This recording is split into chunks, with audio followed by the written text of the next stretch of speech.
अगर आपको chemical reactions याद रखने हैं तो आपको खाली 3 चीजें करनी पड़ेगी। पहला प्रैक्टिस, दूसरा प्रैक्टिस और तीसरा प्रैक्टिस। Practice practice practice.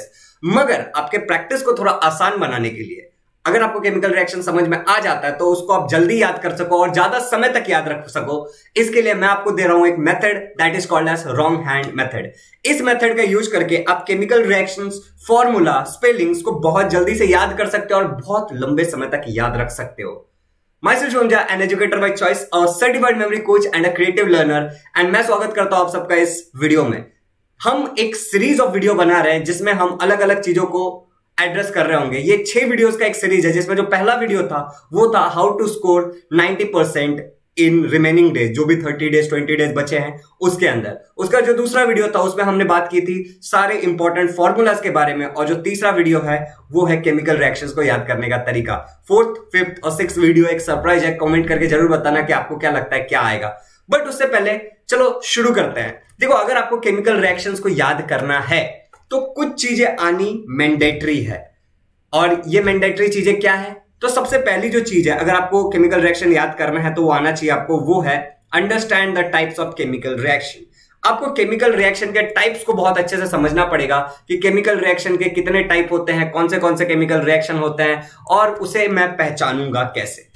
इसमें मैं आपकी मदद करूंगा कि केमिकल रिएक्शन के टाइप को पहचानने, और बाय द वे काफी लोगों को आता भी होगा। सेकंड जो चीज है वो आपको जो आना चाहिए वो है you must know how to balance a chemical equation. आपको एक केमिकल इक्वेशन को बैलेंस करने आना चाहिए। अच्छा, हम बैलेंस क्यों करते हैं? क्योंकि थैनोस ने कहा था बैलेंसिंग जरूरी है? नहीं, हम बैलेंस इसलिए कहते हैं क्योंकि law of conservation of mass true होना चाहिए, और ये ट्रू होता है। तो रिएक्टेंट्स और प्रोडक्ट दोनों सेम होने चाहिए। दैट्स द रीजन कि हम बैलेंस करते हैं। तो आपको बैलेंसिंग आना चाहिए। अगर आपको बैलेंसिंग नहीं आता है, या फिर अगर आपको बैलेंसिंग के लिए भी ट्रिक चाहिए, तो मैं इस वीडियो के नीचे डिस्क्रिप्शन में एक लिंक डाल दूंगा जहां से आप एक ट्रिक देखोगे जिससे आप आसानी से केमिकल रिएक्शन को बैलेंस कर सकते हो विद इन 2 मिनट। 2 मिनट भी नहीं लगेगा, 1 मिनट में कोई भी रिएक्शन को। अगला जो है सफल होने का एक ही तरीका है, practice practice and practice.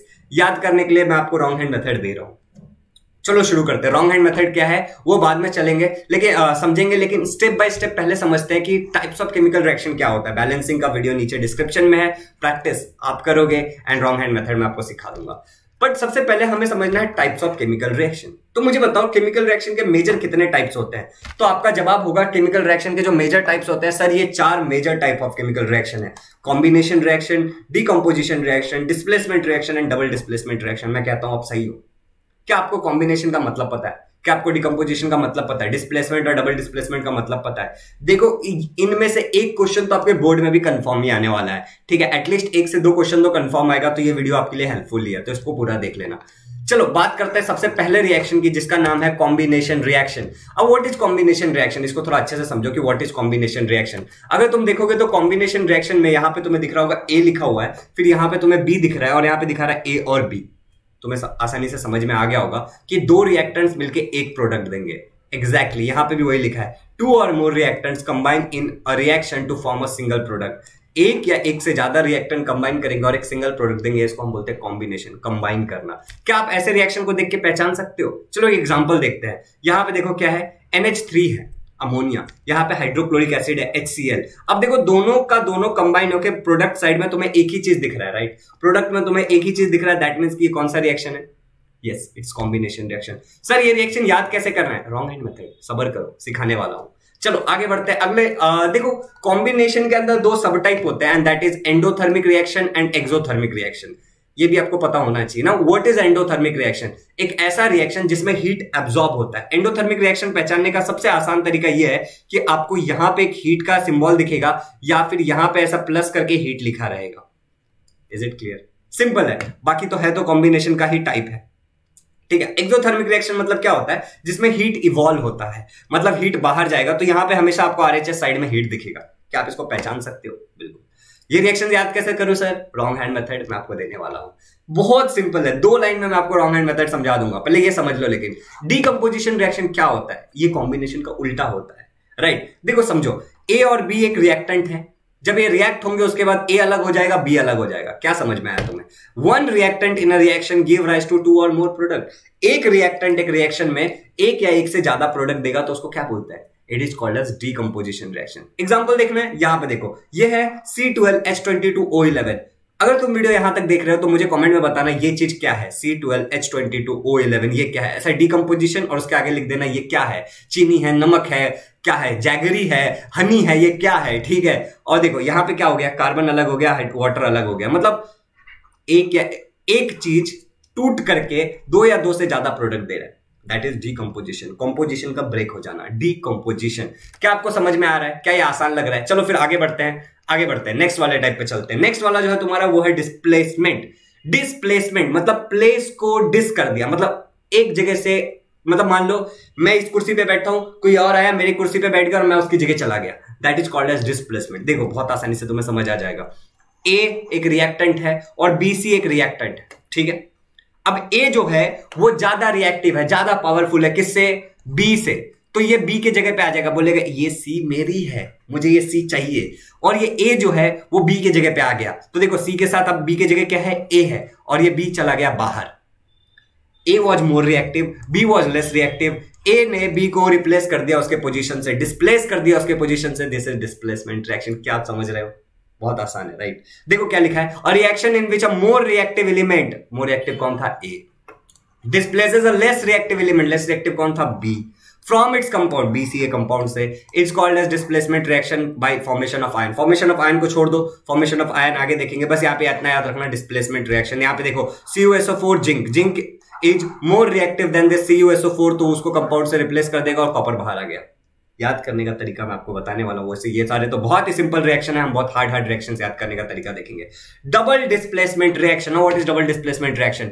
Double displacement reaction भी डिस्प्लेसमेंट रिएक्शन जैसा ही है, मगर इसमें क्या होता है? आयंस का फॉर्मेशन होता है, प्रेसिपिटेट फॉर्म होता है, सॉल्ट फॉर्म होता है। देखो, a reaction in which ions in the reactants exchange to form, ions का एक्सचेंज होता है टू फॉर्म प्रेसिपिटेट, प्रेसिपिटेट मतलब नमक simply, is called as double displacement reaction. देखो ए जो है सी के जगह आ गया, सी जो है वो ए के जगह आ गया, नहीं समझे? देखो यहां पे क्या है, ए बी सी डी, तो देखो ए के साथ बी है, यहां पे ए के साथ डी है, मतलब ए किसके जगह आ गया? सी की जगह आ गया। अच्छा, यहां पे सी डी है तो सी की जगह क्या आ जाएगा? बी आ गया, मतलब चेंज हो गया। तो मैं समझाता हूं ना, सिंपल सिंपल। देखो ए जो था वो यहां आ गया, सी जो था वो यहां चला गया, एक्सचेंज ऑफ आयंस, ठीक है, और प्रेसिपिटेट फॉर्म, डबल डिस्प्लेसमेंट, दोनों का डिस्प्लेसमेंट हो। सिंपल एग्जांपल के लिए यहां पे तुम देख सकते हो क्या है, AgNO3 NaCl, AgCl बन जाएगा, यहां पे Na गायब, और यहां पे NaNO3 बन जाएगा। सिंपल। क्या तुम्हें समझ में आ रहा है? सिंपल है। ऑलरेडी मुझे पता है कि तुम लोगों को ये चीजें पता है। अब देखो एक और टाइप ऑफ रिएक्शन होता है, इसको समझो, ऑक्सीडेशन रिएक्शन। ऑक्सीडेशन का मतलब क्या होता है? ऑक्सीजन का ऐड होना या हाइड्रोजन का लूज करना। कितना सिंपल है, ऑक्सीजन का ऐड होना या हाइड्रोजन का लूज होना, ऑक्सीजन का ऐड होना या हाइड्रोजन का लूज होना। चलो ऊपर के दो एग्जांपल देखो, MgO ऑक्सीजन ऐड हो रहा है, MgO बन गया, CO2 बन गया, ऑक्सीजन ऐड हुआ। अच्छा, नीचे वाले रिएक्शन को ध्यान से देखो, MgH2 है, H2 गया, H2 गया, खाली Mg बचा, क्या हो गया? हाइड्रोजन का खोना, ये भी ऑक्सीडेशन है, ये भी ऑक्सीडेशन है, समझ रहे हो? अच्छा, CH3 CH2 हो गया, एक बॉन्ड बढ़ गया, ठीक है, मतलब हाइड्रोजन गया, देख रहे हो? यहां से एक हाइड्रोजन गया, यहां से एक हाइड्रोजन गया, टू H2 लूज हो गया, हाइड्रोजन का खोना ऑक्सीडेशन है। सिंपल है, पहचान सकते हो। जब भी तुम्हारे प्रोडक्ट में रिएक्टेंट की तरफ से हाइड्रोजन अगर कोई चीज खोएगा तो उसको क्या बोलेंगे हम? Oxidation reaction. चलो आगे बढ़ते हैं, रिडक्शन रिएक्शन। ये क्या होता है? ऑक्सीजन का लूज होना, मतलब यहां पे ऑक्सीजन का गेन होना था, ऐड होना था, यहां पे क्या? ऑक्सीजन का लूज होना, उल्टा ऑक्सीडेशन के, या हाइड्रोजन का ऐड होना। देखो एडिंग हाइड्रोजन, जैसे वेजिटेबल ऑयल है, उसमें अगर तुम हाइड्रोजन ऐड करोगे 60 डिग्री सेल्सियस निकल कैटलिस्ट के प्रेजेंस में, तो वनस्पति घी बन जाएगा। तुम्हारे बुक के रिएक्शन है। अच्छा, लूजिंग ऑक्सीजन, यहाँ पे एडिंग हाइड्रोजन भी क्या है? रिडक्शन रिएक्शन है। लूजिंग ऑक्सीजन मतलब देखो यहाँ पे कॉपर ऑक्साइड है, ठीक है, यहाँ पे हाइड्रोजन क्या हुआ? यहाँ पे हाइड्रोजन है। अब ये कॉपर ऑक्साइड तुम अगर यहाँ पे देखोगे तो ऑक्सीजन इसमें से गायब है, राइट? कॉपर ऑक्साइड से ऑक्सीजन क्या है? गायब है, मतलब losing oxygen. It is also a type of reduction. अच्छा, अगला वाला देखो, redox reaction. What is mean by redox reaction? RE reduction, OX oxidation. तो रिडक्शन और ऑक्सीडेशन जो सब साथ में होता है, साइमल्टेनियसली होता है एक रिएक्शन में, तो उसको हम लोग क्या बोलते हैं? Redox reaction. तो देखो एग्जांपल के लिए देखो, CuO, ये क्या है? Copper oxide. इसका क्या हो गया? यहाँ पे ऑक्सीजन उसने लूज किया, मतलब इसका रिडक्शन हुआ। यहाँ पे हाइड्रोजन है, इसने ऑक्सीजन को ऐड किया है, इसने ऑक्सीजन को गेन किया, तो इसका ऑक्सीडेशन हो गया। दोनों साथ में हो रहा है एक ही रिएक्शन में, रिडक्शन एंड ऑक्सीडेशन, तो इसको बोलते हैं रेडॉक्स रिएक्शन। एग्जाम्पल चाहिए और ये वाला एग्जाम्पल देख लो, MnO2 यहां पे O2 खोया तो इसका रिडक्शन हो गया, Mn ने O2 खोया तो इसका रिडक्शन हो गया। अच्छा, HCl हाइड्रोजन ने ऑक्सीजन पाया तो इसका ऑक्सीडेशन हो गया। Is it simple? अब मैं तुम्हें बताता हूं रिएक्शंस को याद करने का रॉन्ग हैंड मेथड क्या है। मैं वीडियो में बिल्कुल भी टाइम पास नहीं करना चाहता हूं, सीधे सीधे तुम्हें प्रोडक्ट देना चाह रहा हूं। अब जो बेसिक्स मुझे सिखाने तो मैंने तुम्हें बता दिया। बैलेंसिंग केमिकल रिएक्शन के इक्वेशंस की जो वीडियो है डिस्क्रिप्शन में डाल दूंगा। अभी देखो फॉर एग्जांपल मान लो NH3 प्लस HCl NH4Cl, ये सारे रिएक्शंस अगर मुझे याद करने हैं तो आप क्या करते हो?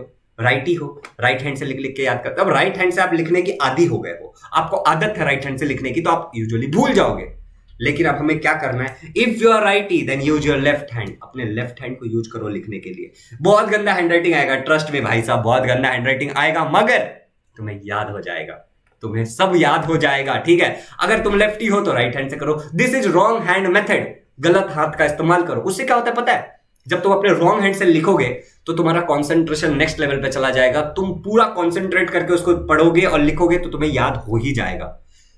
कोई भी करके देखो, सबसे हार्ड वाला रिएक्शन ले लो, 5 बार लिख के देखो अपने रॉन्ग हैंड से, याद हो जाएगा तुम्हें।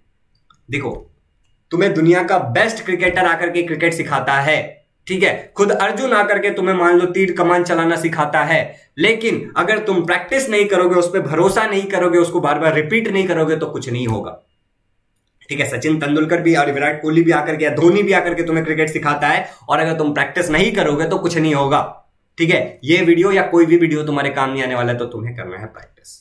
देखो, किसी ने लास्ट वीडियो में कमेंट किया था कि सर आप व्यूज पाने के लिए सब कर रहे हो। देखो, वहां पे फॉर्मूलाज मैंने इसलिए एक्सप्लेन नहीं किया था क्योंकि पूरा फिजिक्स का मैंने रिवीजन सीरीज लिया था जिसमें हर एक चीज मैंने कवर किया था, राइट। दैट्स द रीजन कि कल के वीडियो में मैंने फॉर्मूलाज नहीं एक्सप्लेन किया। हालांकि मैं ये भी पढ़ा चुका हूं, बट फिर भी मैंने ये एक्सप्लेन किया। देखो, वीडियो लंबा हो जाता है तो लोग दिखते नहीं है, इसलिए मैं डायरेक्टली प्रोडक्ट देना चाहता था, बट इस वीडियो में एक्सप्लेन करना जरूरी था। आई होप कि तुम्हें समझ में आ गया होगा कि रॉन्ग हैंड मेथड क्या है। बस कुछ नहीं, जैसे मैं राइटी हूं तो मैं राइट हैंड से लिखता हूं, राइट। अभी मैं क्या करूंगा रॉन्ग हैंड मेथड में? मैं लेफ्ट हैंड से लिख के प्रैक्टिस करूंगा। That's it. करके देखो, अगर नहीं हो तो मुझे बताना। सबका हुआ है, मैंने खुद अपने 11th 12th में किया है, 10th में किया है। कैसे नहीं होगा? होता है, ठीक है।